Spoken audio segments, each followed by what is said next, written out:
So I'm back here with my mom. Hey, Professor. So basically, this is basically just like the video about poetry, but this is about the play A Raisin in the Sun, which you've seen before. So a quick little summary is basically this family, the Youngers, after the father, the husband died, the family, they're waiting on $10,000 insurance check. And each of the family members had their own dream. And the mother's dream was basically she wanted to put the money towards a new house. The son, he wanted to open up a liquor store, which he felt like would better them in the long run financially. And then Ruth, also to she also wanted to put money in towards the house, so she was agreeing with her mother. And then B, she was wanting to become a doctor in Africa, so she was going to have some of that insurance money go towards her medical school. So the mother, she took 3,500 and put that towards the new house. And then since she wasn't really in agreement with her son Walter about opening up a liquor store, and they were getting into it, so she to kind of lighten the situation or make him feel better, she trusted him with the rest of the money, $6,500, and he was supposed to give 3,000 of it to B, so that Benita, so that she could put that towards her tuition for medical school.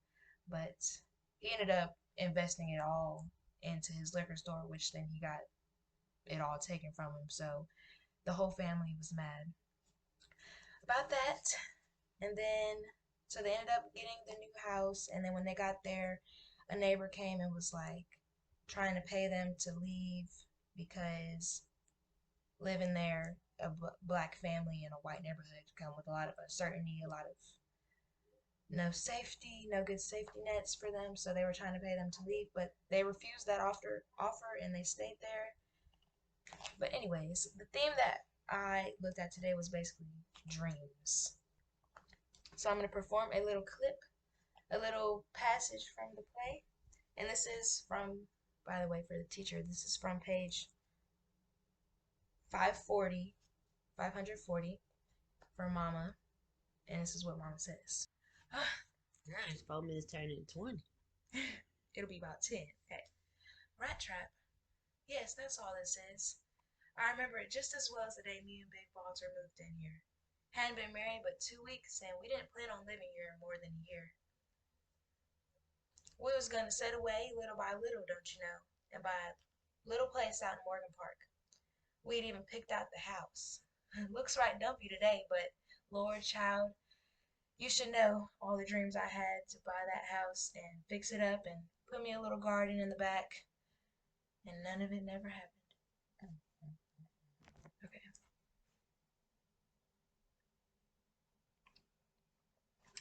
Okay. Why do you think that the author focused on this theme about dreams? Because the title is A Raisin in the Sun. That's a question for myself. Yes. Why do you think they focused on that theme for this play? So, a raisin in the sun means something that, like a raisin, is so nice and plump and juicy, and then you put it out in the sun and just shrivel up into a little raisin. After time. So, yeah, so after time, and then it's just like your dreams. Because as time goes on and life keeps happening, you just kind of shrivel up. I think they focused on this. I think that the author focused on this theme because, like, they took the raisin is a metaphor. Metaphor. They're basically what's the word? Yeah. A metaphor for your dream. So like if you just leave your dream sitting there, you don't do nothing about it, then it'll shrivel up and just you won't Wither even away. wither away. You won't even continue with that dream. So how do you think this play relates to our current society? People have dreams and then they keep saying, "Oh, I'm gonna do this. I'm gonna start today. Oh, I'm gonna save some money. Oh, I'm gonna start a budget. Oh, I wanna start a YouTube channel." And then it's, "Oh, I'm gonna. Oh, I'm gonna. Oh, I'm gonna. Oh, I'm gonna." But as you, "Oh, I'm gonna," time don't stop. It keeps on going.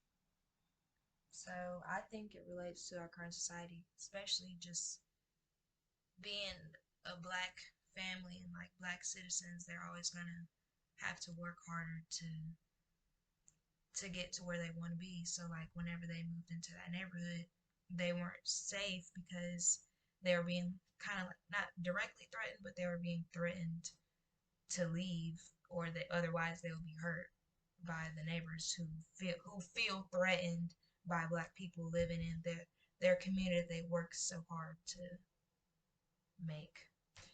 Um, That's a good point. Yeah, black people do have to work. and then also like another relation that I think it relates to this current society is like I mean current kind of not, but like women like when B she was saying like hold on I can't think lost my train of thought. People were telling her, "Oh, don't be a doctor, just be a nurse, be a woman, and be quiet." Like, feel like today is not as bad, like with gender stereotypes, not stereotypes, but like gender norms, roles. But it still kind of is a thing today. And then, will you go back and read this play after this conversation? Why or why not? I may go back and watch the movie. Read the play? Probably not. I won't read the whole play, but I did watch the YouTube play. I won't read it though. But did you like this? Did you like it? When you Answer watched it? my why or not. Why not? I'm just not a reader. Yeah, I don't like reading plays. I feel like, I mean, when you read the play, you can like see their stage directions and you'll know like each individual character's mood because it literally says right there. But if you're watching like the movie or something, then you're gonna have to be paying attention to everybody's face to know everybody's mood. Like there was one part where Ruth, she didn't specifically state what her dream was, but like you could see as Mama was telling her dream, Ruth was like listening and like, yeah, she was like, basically, you could tell if you were watching her that she was basically agreeing and she also had that same dream too. Okay,